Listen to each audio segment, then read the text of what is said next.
For the first time in 60 years, a ceremony will be held in 3 days to appoint a new princess to govern Emowakuni. The reigning princess, Kikuri, orders the 12 Shinshu to protect the new princess, and they swear their allegiance to her. Meanwhile, in modern-day Japan, a young boy named Arata Hinohara prepares himself for his first day in high school. His younger sister now informs him that breakfast is ready and she'll walk partway to school with him.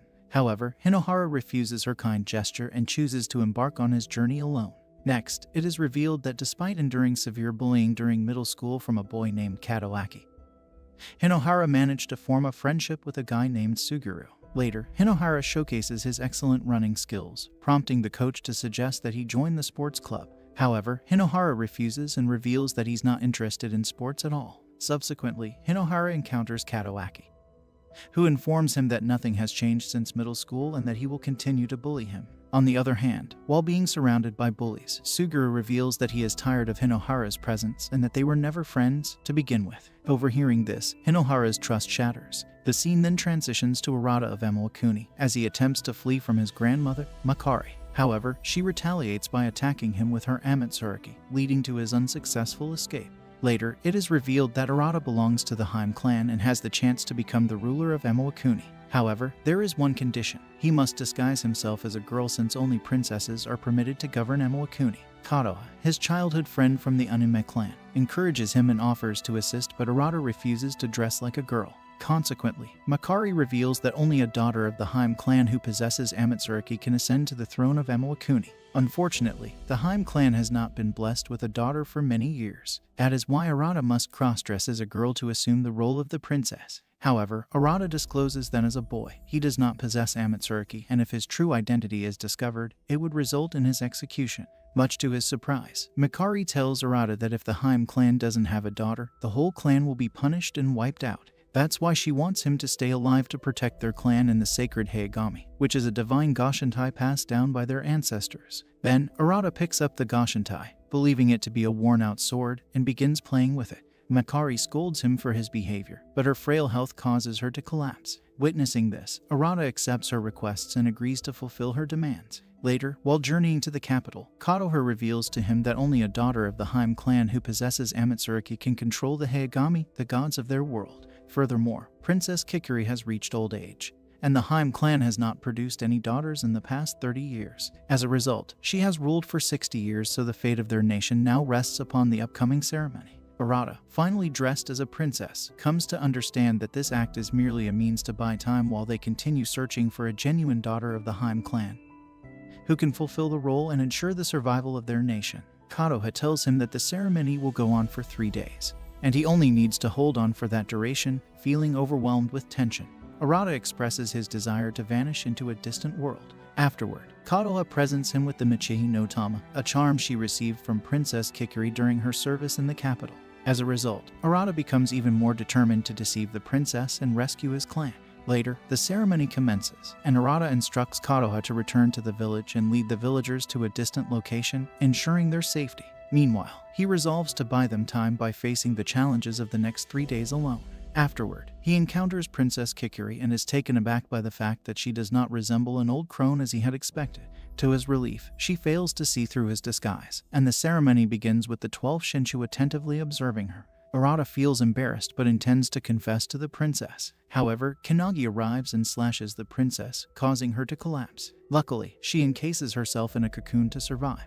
Arata realizes that the 12 Shinshu has betrayed her while Kannagi realizes that Arata is a boy. Kannagi tries to kill Arata, but he manages to escape temporarily by jumping into the water. Then, Kannagi falsely accuses Arata of killing the princess while disguised as a woman and fleeing. To make matters worse, Kannagi labels Arata a traitor and orders his immediate capture for execution. Meanwhile, Arata goes to the dangerous Kando forest, known for devouring people, while Kadoha tries to find him. On the other hand, Hinohara decides that he will never trust anyone again and wishes to vanish somewhere. Suddenly, Arata and Hinohara find themselves in the same location, causing their positions to switch inexplicably. Hinohara, unaware of the switch, emerges from the Kando forest, bewildered about his whereabouts. However, Kannagi manages to find him and strangely, an illusion hides the switch from others, allowing Hinohara to pass as Arata. Kannagi thinks the forest has erased Hinohara's memory, and he tries to escape. Luckily, Kadoha saves Hinohara by teleporting him in the middle of the forest, although he remains unaware. They manage to escape while Kannagi meets Akachi, another member of the 12 Shinshu. Akachi blames Kannagi for failing to capture Hinohara, but Kannagi promises to catch him. Meanwhile, Kotoha and Hinohara reunite with Makari in their village, and Hinohara explains everything to her. Makari discloses that those who are consumed by the Kando forest undergo a complete transformation upon their return. She informs Hinohara that he has exchanged places with Arata and there is no way to reverse it. From now on, he must live as the Arata of this world, and Hinohara becomes frustrated by this revelation. It is revealed that Hinohara has endured bullying at school, faced betrayal from a friend, and now finds himself trapped in this world, branded as a criminal. Suddenly, Kannagi appears and takes Kotoha hostage while Hinohara hides. Makari and Kotoha stay silent about Hinohara's whereabouts, risking their safety. However, when Kotoha expresses her unwavering trust in Hinohara, he emerges from hiding.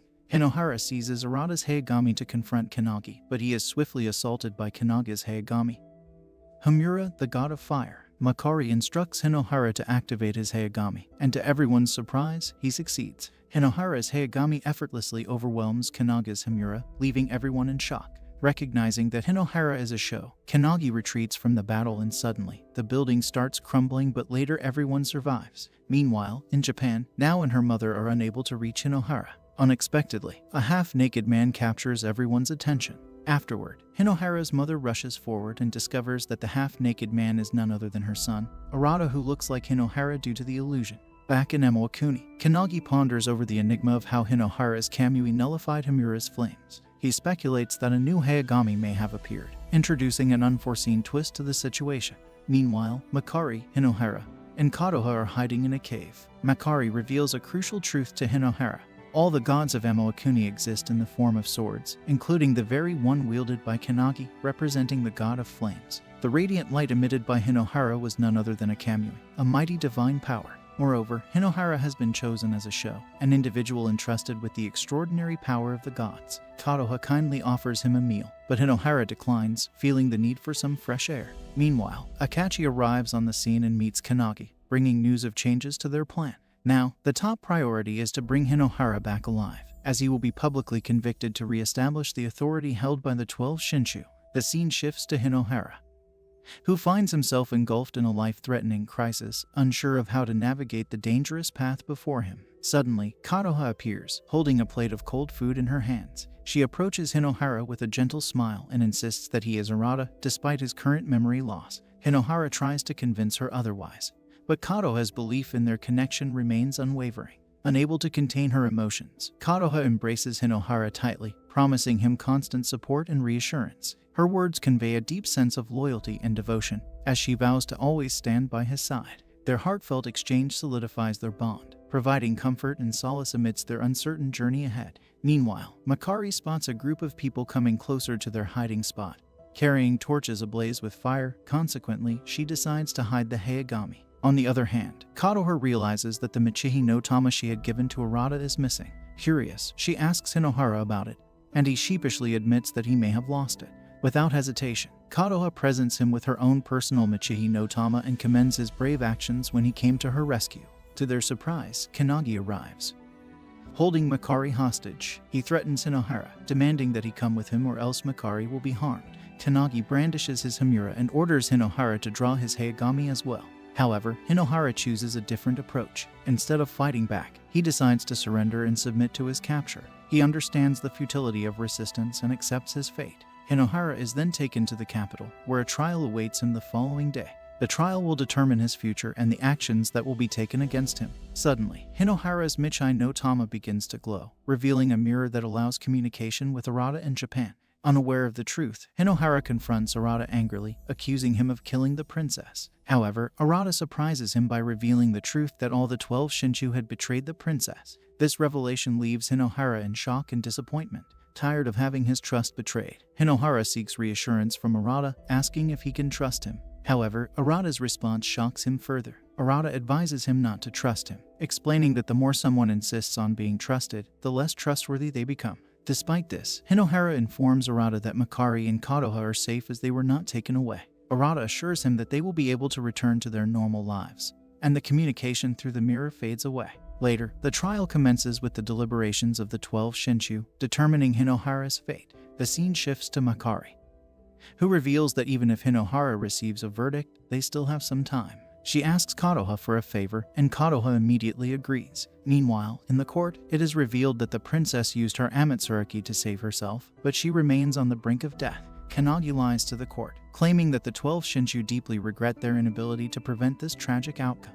Disgusted by the lies, Hinohara shouts out the truth, accusing the 12 Shinshu of plotting the princess's murder and betraying her trust. However, the 12 Shinshu deny their involvement, and the people in the court demand Hinohara's execution. Kannagi delivers the final verdict, sentencing Hinohara to exile in Katoya, the ultimate hell. He explains that while Hinohara would typically receive the death penalty, it wouldn't satisfy him. Instead, Hinohara will reflect on his sins in Katoya, a living hell. Hinohara is taken away on an airship, with Kannagi declaring that he won't kill Hinohara until he discovers the truth about his Hayagami. Later, it is revealed that Kotoha purposely sneaked onto the airship and is now also sentenced to Katoya with Hinohara. However, she gives Hinohara his Hayagami and informs him that it is useless unless wielded by its show. Hinohara attempts to activate it again but fails. Suddenly, his Michihi no Tama glows once more, and he and Kotoha are transported to an unknown world where they encounter Princess Kikuri. It is revealed that Kikuri has chosen Hinohara as her new Shinshu, and she humbly asks him to listen to her plea. She tells him his words during the deliberation made her quite happy, and she realized his true sense of justice. Until now, she has used the Amatsuraki to keep the Hayagami together as one and to control their Kamui. However, now that she has fallen, the Hayagami have been freed, and if the Sho who wield the Hayagami begin to use the Kamui freely, that power will take over the world. Consequently, it'll distort justice and the people will cry out in agony. She reveals that she's somehow still alive, but for how long, she doesn't know. That's why she wants him to lead Emo-Akuni in her place and bring his Hayagami to her before she dies. However, Hinohara reveals he's not capable of doing that since he's powerless. Despite that, Kikuri claims that she trusts him and disappears. Later, Kotoha informs him that people who have become Sho can house the Hayagami within their bodies, after successfully storing his Hayagami. Hinohara and Kotoha arrive at the mysterious island of Gatoya. They find themselves surrounded by strange prisoners, who immediately label Hinohara as a killer. Two young boys, Kanate and Jinchai, step forward to challenge him. Kanate, the redhead, launches an attack, but Hinohara skillfully dodges all of his strikes. Suddenly, the ground starts to shake, signaling the beginning of the hour of reckoning. Filled with fear, the prisoners begin to flee, including Kanate and Jinchai. Amidst the chaos, two people are swallowed by the twisted pipes of Gatoya. Osum, one of the prisoners, approaches Hinohara and explains that Tsutsuga, the warden of Gatoya, controls the hour of reckoning. Each day, he selects two prisoners who are then consumed, leading to their demise. Osum steals Kotoha's hairpin as payment for her information and departs. Meanwhile, in the capital, it is revealed that the 12 Shinshu are returning to their respective lands. Before leaving, Kannagi discovers that there are no records of Hinohara's sword or its Kamui. In a surprising encounter, he comes across Akachi, who hasn't left yet either. Akachi expresses his curiosity and asks Kannagi why he sent Hinohara to Gatoya. Kannagi responds by stating that he wants to learn more about Hinohara and will report back once he gathers more information. Akachi advises Kannagi to avoid acting independently and departs. Meanwhile, in Gatoya, Hinohara feels lost and uncertain about what lies ahead. He attempts to activate his Hayagami but fails. Kotoha guides him to the baths and reveals that the prison's pipes are connected to an underground water vein. To Hinohara's surprise, she uses her magical abilities to heal his wound and explains that the Anime clan possesses this power to protect the Haim clan masters they serve. Using her abilities, she brings him a sense of calm and peace of mind. After the hour of reckoning begins, Hinohara attempts to express his gratitude to Kotoha, but the ground splits apart, causing her to fall into the underground pipes. Filled with worry, Hinohara frantically searches for her, questioning others about her whereabouts. However, a group of deranged prisoners, labeling him as the princess killer, set out to kill him to escape Gatoya. Thankfully, Hinohara manages to evade their pursuit and finds a safe hiding spot. There, he encounters a mysterious spirit, later revealed to be Tsutsuga's spirit, who insults him as a cowardly Sho before vanishing.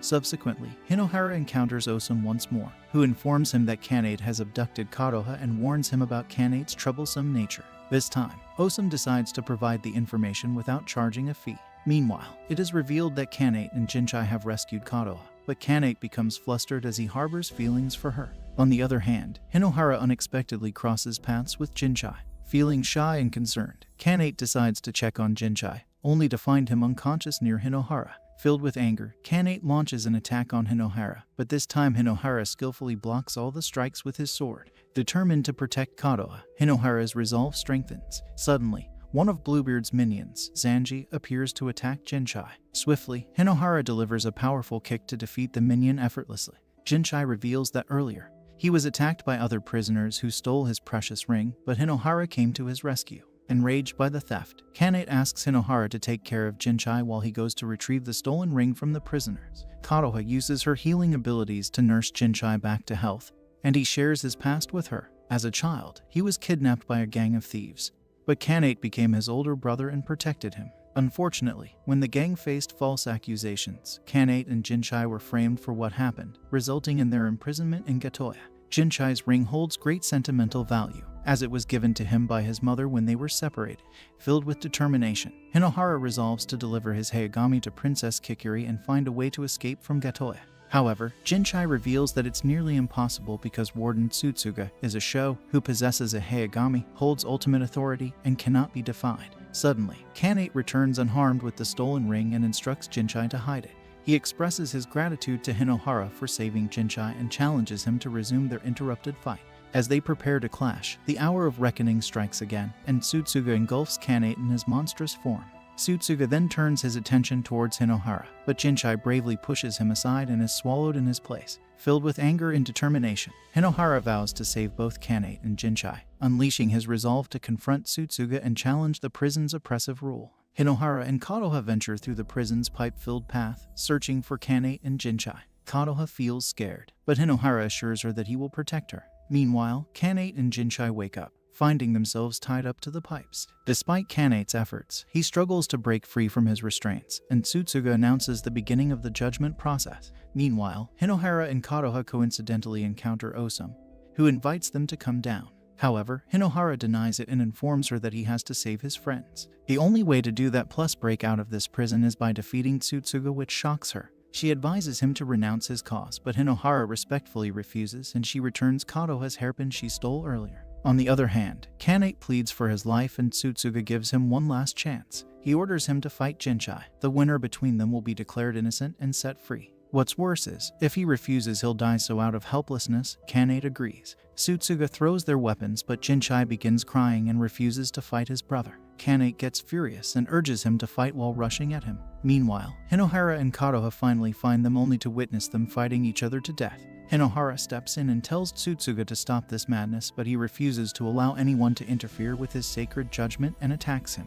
Hinohara effortlessly dodges all of Tsutsuga's attacks while Kanate gets aggressive with Jinchai and tells him he's not his brother anymore. Suddenly, he jumps at him and Jinchai unintentionally lands a final blow, defeating his brother. The scene then shifts to a flashback, where it is revealed that Kanate's brother kidnapped Jinchai and instructed him to look after him. Consequently, the bond between them grew stronger and Kanate promised Jinchai that one day he'll take him back to his mother. Afterwards, Hinohara realizes that Kanate lost intentionally to free Jinchai and Tsutsuga declares Jinchai the winner. However, much to everyone's surprise, he goes against his word and grabs Jinchai by declaring him a murderer. Consequently, Hinohara draws out his sword and intervenes to save Jinchai. Tsutsuga gets furious and aggressively tries to swallow Hinohara, but he manages to evade him while all the prisoners watch their battle. Unfortunately, Hinohara gets blown away in midair and barely manages to save himself with his sword. Meanwhile, it is revealed that Kannagi is approaching Gatoya to meet Hinohara. Tsutsuga arrogantly informs him that a Sho who cannot use his Hayagami can't oppose him. Hinohara runs out of energy, however. The urge to live up to everyone's trust causes him to activate his Hayagami. He effortlessly annihilates Tsutsuga's pipes with his Hayagami and defeats him in a single blow. Ultimately, he meets Tsutsuga, an old man whose sword is stuck in his stomach and he's immobilized. Hinohara tries to free Tsutsuga from his pain, however, he is taken to his memories. There, it is revealed that he used to be a fair warden with a strong sense of justice. He trusted the prisoners and gave them the opportunity to repent themselves, but one day, he was betrayed and killed. Consequently, he transformed his Hayagami into a demon and merged with it. With the power of the demon, he restructured Gatoya to imprison all the sinners for eternity. He urges Hinohara to kill him, but instead, Hinohara tries to remove his demonized Hayagami from his body. Consequently, the power of darkness overwhelms him, but Hinohara refuses to give in. Despite the betrayal, he claims that he still has faith in his friends and saves Tsutsuga, which shocks him. Then, the true form of Saniwa, Tsutsuga's Hayagami of Judgment, reappears. Unexpectedly, Tsutsuga submits his soul to Hinohara's Hayagami and tells him to restore Gatoya to its original form. As the new warden, Hinohara then uses Saniwa and restores Katoya to its original state and releases all the prisoners who were trapped inside Saniwa. Kannagi notices the transition and rushes to the island, but it is revealed that Hinohara, Kadoha, Jinchai, and Kanate have escaped. Then, he meets Tsutsuga's soul, which discloses that Hinohara's Hayagami Tsukuyo is the sword of origin that will rule over this world. In Japan, the doctors inform Arata's parents that he is experiencing a temporary memory lapse. As a result, his father decides to keep him out of school for a while. However, they decide to treat Arata normally, and he suggests that they go hunting together sometime. Meanwhile, Kannagi is flying towards Kagetsuchi, still shocked by Tsutsuga's submission to Hinohara. On the other hand, Kanate, Jinchai, Kadoha, and Hinohara have successfully reached the island. Kanate reveals that they are currently in Narutaki, which is quite far from the capital. Hinohara ponders whether they will be able to reach the capital, and Kanate informs him that they would have to pass through Kanaga's domain if they set out from Narutaki. Kadoha adds that Emawakuni is divided into 12 domains, excluding the capital, and each domain is ruled by one of the 12 Shinshu. In a sudden turn of events, Jinchai catches sight of distant bonfire smoke on the island and alerts the others. Kanate finds it peculiar since there are no known villages in the vicinity. Suspecting that it could be Kannagi, Hinohara and the group decide to investigate and ascertain the source of the smoke. Subsequently, it becomes clear that the bonfire was set by regular villagers who have established a camp in the forest. Jinchai recognizes Kiruni among them, realizing that these are people from his village. With joy and relief, he reunites with his mother and introduces her to Kanate,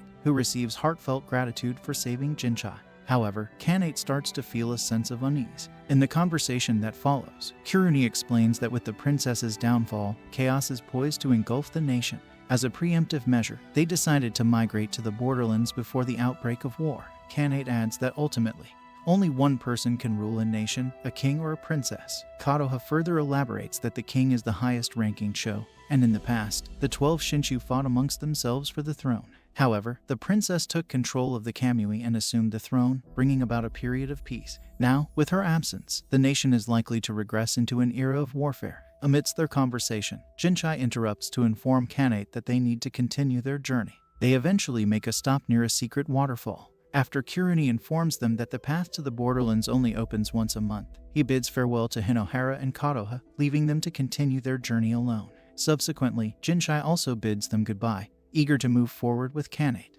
However, a sudden turn of events unfolds. Kanate makes the unexpected decision to stay behind, causing the path to begin closing. Jinchai's mother quickly seizes the opportunity and takes him away, leaving Kanate behind. With a heartfelt farewell, Kanate advises Jinchai never to leave his mother's side again. To their astonishment, Kanate reveals that it was his friends from the thieves' gang who had attacked Jinchai's village and separated him from his mother. In a surprising act of compassion, Hinohara extends an invitation for Kanate to join his squad, acknowledging the depth of his past actions. Together, they set off towards the capital, their destination ahead. After some time of traveling, Hinohara feels exhausted and decides to take a well-deserved break. Sensing his fatigue, Kadoha offers him a piece of meru meat, a local animal of Emawakuni known for its energizing properties. Meanwhile, in Japan, Arata grows weary of his mundane meals and finds himself longing for the taste of meru meat. Then, the scene transitions back to Hinohara, who unexpectedly spots a meru nearby. Initially, Hinohara perceives the creature as a dangerous and peculiar beast, but Kadoha reassures him that merus are not aggressive.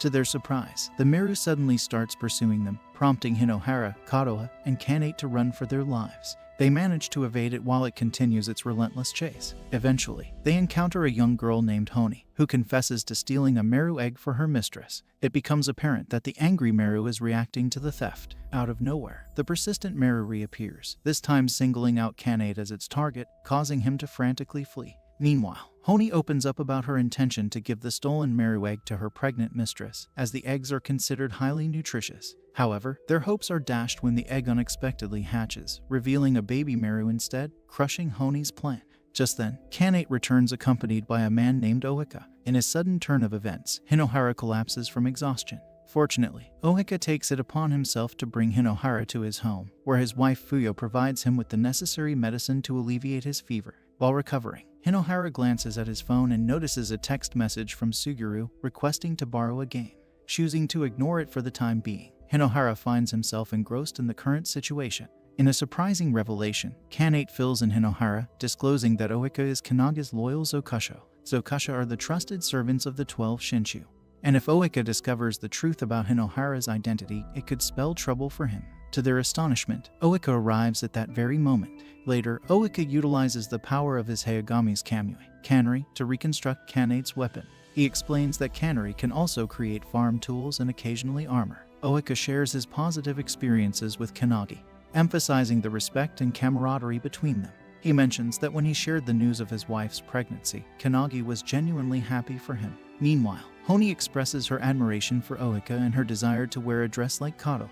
In response, Kadoha offers to assist her in achieving that goal. The scene then shifts to Kannagi, who stands by the grave of his beloved Amisu. Using his Hayagami, Hamura, he creates a protective barrier and vows to ascend to the throne in her honor. Suddenly, a soldier approaches and informs him of trouble at King's residence. Kannagi rushes to investigate and discovers that Akachi has slain his Zokusha. On the other hand, Oika shares that the battle for the throne has already commenced, but he has no interest in participating. He values his peaceful life with his family and wishes to continue living that way. However, Oika expresses his belief that not all shows share his peaceful perspective. He introduces the concept of claiming the throne without resorting to violence. If all the show willingly submit to one individual and unite their Hayagami, it is possible to ascend without bloodshed. Submission occurs when a show passes on their soul and Hayagami to another show, allowing their soul to live on within the Hayagami it was submitted to. Oika surprises Hinohara by revealing his knowledge of the events that unfolded in the capital in Gatoya, hinting at his awareness of Hinohara's true identity. To Hinohara's relief, Oika states that if Tsutsuga submitted to Hinohara, it indicates his innocence. Suddenly, a soldier interrupts their conversation to inform Oika of a visitor. Afterward, Oika bumps into Honi, who is dressed in Kadoha's attire, and he commends her. Then, he assigns her a special task. Honi later informs Hinohara and his group that Oika has instructed them to leave the village. Meanwhile, Oika and Fuyo encounter Akachi, who reveals Kannagi's involvement in the plot to assassinate the princess. Akachi tells Oika that Kannagi has forsaken his allegiance to the princess to pursue his ambitions of becoming king and seeks to eliminate Hinohara. He requests Oika to become his Zokusho, and simultaneously, Kannagi flies to rescue Oika. However, Oika firmly refuses to believe Akachi's words. Regardless of the truth, he cannot submit to Akachi as his loyalty lies with Kannagi. He declares that he will bear the weight of Kannagi's crimes as his Zokusho. Akachi realizes that Oika has made his decision and withdraws his Hayagami, Akoro. He then threatens to kill Fuyo, who is pregnant, unless Oika voluntarily submits to him. Akachi warns that if Oika refuses, he will watch Fuyo die before being forced to submit. Amid the tense situation, Hinohara prepares to intervene with his Tsukuyo, but Oika senses his presence and stands firm in his decision. He agrees to submit to Akachi's demand, but he requests that Akachi give his word not to harm his wife, family, or guests. Akachi reluctantly accepts Oika's plea. However, to everyone's shock, Akachi goes against his promise and kills Oika's servants. Afterward, he mercilessly kills Fuyo as well, and, out of shock, Honi becomes unconscious. Then, he tears down the cloth hiding the presence between him and Hinohara's group, but Kannagi arrives. Out of anger, he asks Akachi the reason for murdering all his Zokushos, to which he replies that the battle for the throne has begun. Both of them summon their Hayagami and a fierce battle initiates between them. Kannagi attacks him with Hamura, but Akachi's Akoro blocks his flames successfully. Then, Akachi switches to the offensive and attacks Kannagi, but Kannagi successfully evades his attacks. Akachi then destroys his airship and launches a powerful attack which diverts Kannagi's attention and inflicts damage upon Kannagi.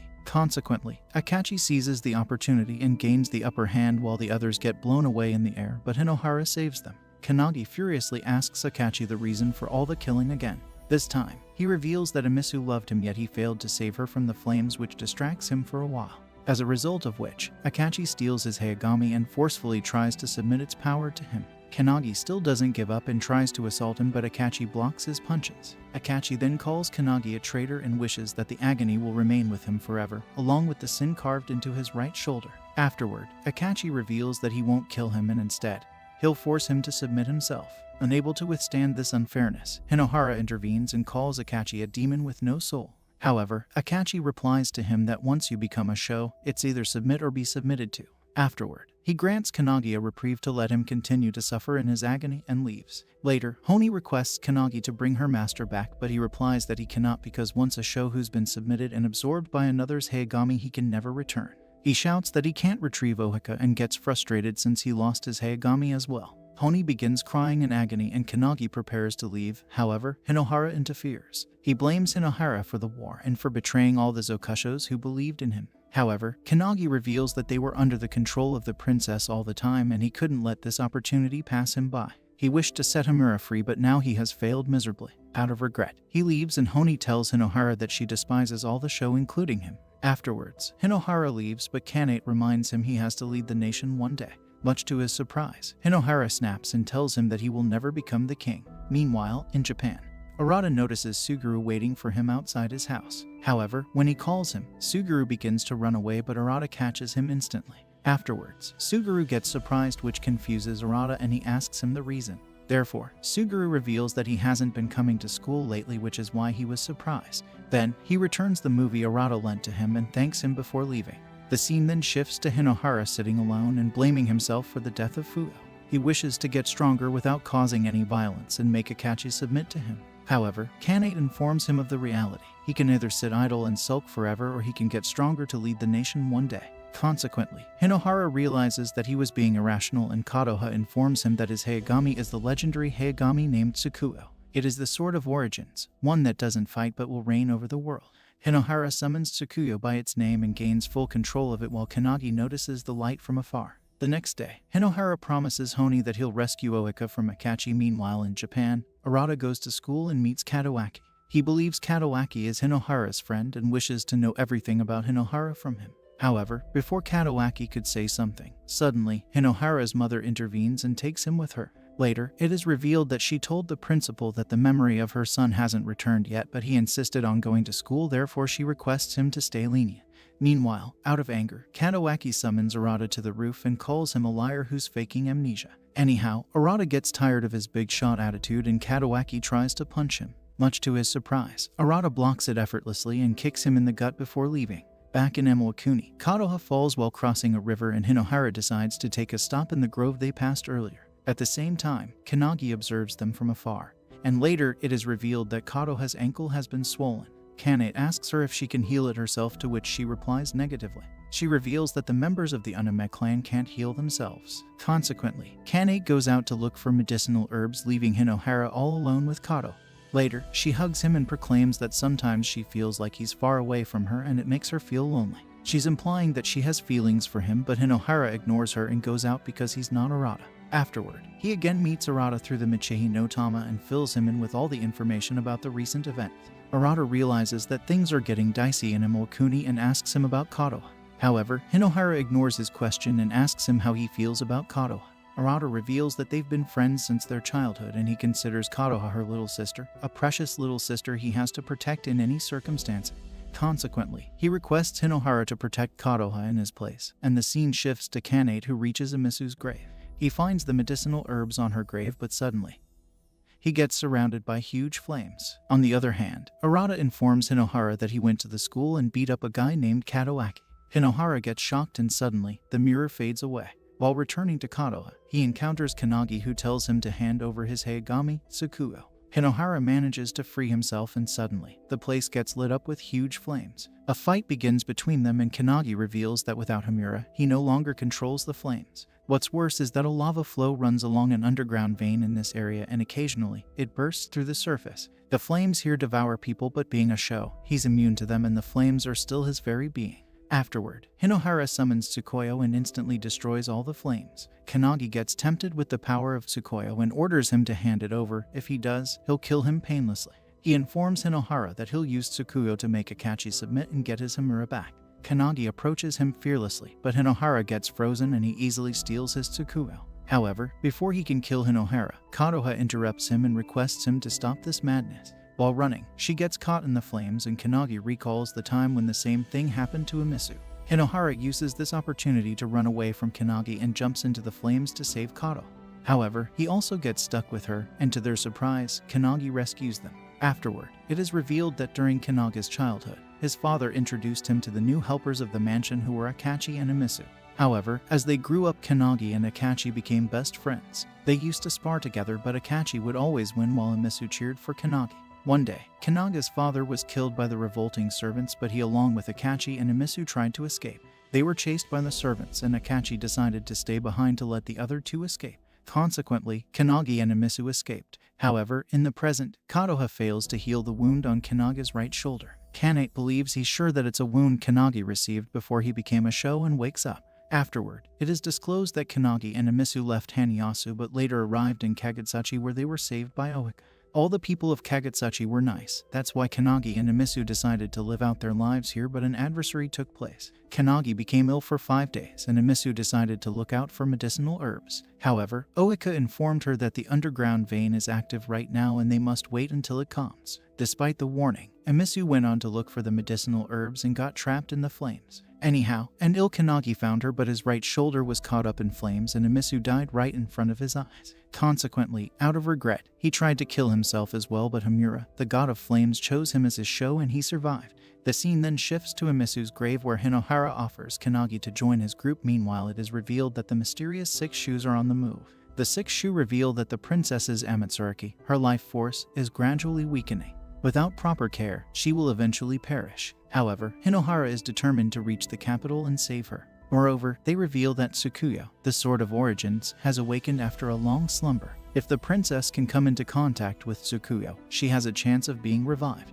Nevertheless, it will not submit easily and will pose a challenge to obtain its power, which is why they have a plan. The scene transitions to Hinohara and Kanade engaged in a sparring session, aiming to enhance Hinohara's swordsmanship. Kannagi watches their training with arrogance, commanding them to fetch food for him. Hinohara clarifies that it was Katoha who went to gather the food and Kanate tells him to wait. This sparks an argument between Kanate and Kannagi, with Kanate becoming irritated by Kannaga's assumptions. However, their dispute is interrupted as Katoha returns with the food. Despite this, Kannaga's focus remains fixated on Tsukuyo. Back in Japan, Katawaki's frustration and resentment towards Hinohara continue to intensify as he endures ridicule at school. Meanwhile, Arata returns home, where Nao confronts him about his distant behavior towards their mother. Nao urges Arata to have a conversation with their mother, but he becomes flustered and flees from the situation. Later, Arata encounters Suguru outside his house and questions their friendship. Suguru, feeling ashamed, admits that he was coerced by Katawaki into denying his friendship with Hinohara. He sincerely apologizes to Arata for his behavior, and Arata forgives him. Arata then asks Suguru to lead him to Katawaki's residence. It is revealed that Katawaki's father is a city councilman who has grown tired of his son's rebellious nature. Katawaki's father tries to prevent him from leaving the house, but Katawaki defies him. The situation escalates when Katawaki's father insults him for quitting the track team during his second year, provoking a furious response from Katawaki. He talks back to him and calls him a corrupt city councilman who cheated on his mother. Consequently, his father gets furious and slaps him. The scene then shifts to Emokuni, where Kannagi reveals that they have entered Yorinami's domain. Yorinami is one of the 12 Shinshu who is the Sho of a water Hayagami. He can control rain. That's why Kannagi advises everyone to find someplace which is dry. Later, Hinohara realizes that Kannaga's Hayagami is fire. Yorinami's Hayagami is water and Akachi's Hayagami is earth. He asks Kannagi to tell him about the other Shinshu. However, Kannagi advises him to not get too dependent because he's after Tsukuyo as well. Afterward, he reveals that the 12 Shinshu never did anything together except at special ceremony, particularly the 6 Shu. The 6 Shu are mysterious and strange men who have never revealed their faces. Kannagi advises Hinohara they're not the kind of people he'd want to fight against. Meanwhile, Yorinami's Zokusho Haruko observes Hinohara and his group. Later, it is revealed that the 6 Shu has realized that Hinohara is from another world. Therefore, to eliminate his Hayagami, Tsukuyo, they must awaken a dark force. Haranawa, one of the 6 Shu, reveals his identity and prepares to enter the Kando forest. On the other hand, in Japan, Nao informs her mother that Arata is missing from his room. Subsequently, it is revealed Suguru and Arata are waiting for Katawaki near a shop. Then, Katawaki overhears his friends talking shit behind his back. When he confronts them, they threaten to gang up on him and beat him up, but Arata intervenes. He proposes to team up with Katawaki, but the bullies leave. Much to Arata's surprise, Katawaki gets mad and reveals that he's tired of being looked down upon by him. However, Arata tells him he's mistaken and prepares to tell him that he's not Hinohara. Suddenly, Hinohara's mother intervenes and slaps him for leaving without permission. She starts crying and finally, Arata calls her mother while Katawaki runs away angrily. Later, he starts recalling all his bad memories and blames Hinohara for them. His hatred reaches a point where he vows to kill Hinohara, and the scene then shifts to the Kando forest. Haranawa requests the sacred forest to open up a path to the other world and find someone with immense hatred. Consequently, he switches places with Katawaki, and later, Katawaki successfully emerges from the sacred forest. The sixth Shu fills him with all the information about Hinohara and tells him that he intends to become the king of Amalakuni. Katawaki believes he's a coward who can't become the king, and the sixth Shu order him to become a Sho himself. If he becomes one of them, the 12 Shinshu, he can have the opportunity to defeat his nemesis Hinohara by himself. It is revealed that the one to make Hinohara submit must be the one who despises him and the one who bears powerful hatred against him. Therefore, these feelings are the reason why Katawaki was able to come to Amalakuni. Katawaki gets determined more than ever to crush Hinohara, and later, the sixth Shu reveal that there is a sword that suits him perfectly. They inform Katawaki that he can only defeat Arata if he pairs up with a Hayagami. However, whether or not the sword will choose him depends on him. Afterward, they take him to Orochi, the only Hayagami that can defeat Tsukuyo and Hinohara. However, like Tsukuyo, it has been asleep for a long time and kept sealed by generation after generation of Haim clan members. Katawaki tries to summon Orochi, which alerts the other members of the 12 Shinshu. Orochi orders Katawaki to show him his hatred, and consequently, he gains control over the Hayagami Orochi to become a Sho. To Hinohara's astonishment, he comes face to face with Katawaki, who summons Orochi and launches an attack against him. Swiftly, Hinohara summons Tsukuyo and successfully blocks Katawaki's assault. Seeking answers, Hinohara questions Katawaki about his purpose in this world. But instead of a rational response, Katawaki hurls insults at him. He belittles Hinohara, calling him a coward who fled to Amalakuni to escape bullying, a worthless individual deserving of a life of subservience. The barrage of insults fuels Hinohara's fury, causing his Tsukuyo to become consumed by darkness. In a fit of rage, Hinohara delivers a powerful strike against Katawaki, who manages to defend himself but sustains a bleeding wound on his head. Overwhelmed by hatred and anger, Hinohara begins to transform into an Onigami, but Konoha intervenes just in time. She provides comfort and manages to calm Hinohara down, although she collapses in the process. As the six Shu assess the situation, they order Katawaki to retreat for the time being, as they hadn't anticipated Tsukuyo becoming demonized. Acknowledging their instructions, Katawaki begrudgingly withdraws, realizing the need to awaken Orochi fully. With that, the six Shu depart in their airship. Amid the chaos, Hinohara, feeling ashamed of his actions, releases his grasp on Tsukuyo, allowing Kannagi to seize the opportunity and steal the sword. Kannagi swiftly flees with Tsukuyo, prompting Kanate to give chase. Meanwhile, Konoha regains consciousness and soon realizes that Hinohara is not the Arata she knows. She senses a stark difference in his reactions and demeanor, prompting her to question him and request the truth. Hinohara admits that he is indeed Hinohara Arata, while the Arata she knows resides in the other world, living a separate life. As Hinohara prepares to leave, Konoha stops him and implores him to reveal the reason behind his demonization. In the meantime, Miyabi, Katawaki's attendant, wakes him up and expresses her willingness to assist him in any way she can. A smile forms on Katawaki's face, as he believes that Hinohara has finally started to take him seriously. On the other hand, Hinohara reveals that every day he was bullied by Katawaki and his buddies. They would push him around with no resistance, and he was forced to submit all the time. He's aware that power is necessary sometimes, but the pain, misery, and fear made him never use power against anyone else. However, deep inside he possessed the same power as Katawaki and Akachi, which made him become a demon. Now, he's afraid to control that power. That's why he dropped Tsukuyo, and afterward, he leaves. The scene then shifts to Kanate, who finally finds Kannagi standing idle, but he decides to return. Later, he gets furious with Hinohara as he refuses to take back his Tsukuyo. However, Kannagi tells him that his Tsukuyo is heavy with the burden of responsibility, and Hinohara accepts his Tsukuyo. The next day, Hinohara spars with Kanate again, but Kannagi interferes with them and tells Hinohara to spar with him instead. During the sparring, Kannagi tells him that Katawaki has become a member of Six Shu. He warns him that Katawaki will come after him again and advises him to be stronger. Afterward, Kannagi throws away Hinohara's Tsukuyo in the forest and tells him he's not worth believing at the moment. He orders Hinohara to find Tsukuyo before sundown, and if he fails, he must leave them at once. Later, Hinohara finds a wolf with Tsukuyo in its mouth and starts chasing the animal. While running, he ponders whether he'll be able to control Tsukuyo or not. And suddenly, he recalls his good memories with Katawaki. He regains his faith in himself, and the scene then shifts to Katawaki. He tells Miyabi that he despises Hinohara and that one day he'll crush him. However, Miyabi claims the fact that he can't stop thinking about him means that he likes him. Afterward, Katawaki reveals that back in middle school, he was in a slump.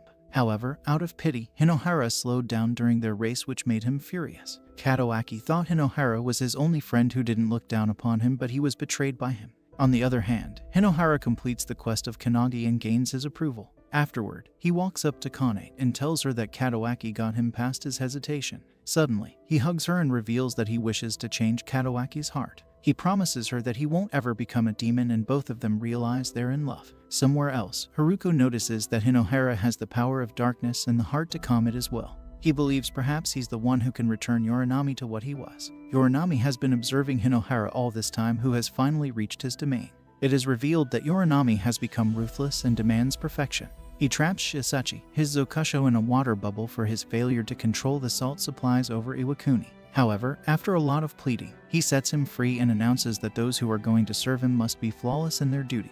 Later, Kanagi shows Hinohara and the others the path which leads to Tameori, where Yorinami resides. However, Hinohara reveals that he doesn't wish to face Yorinami yet.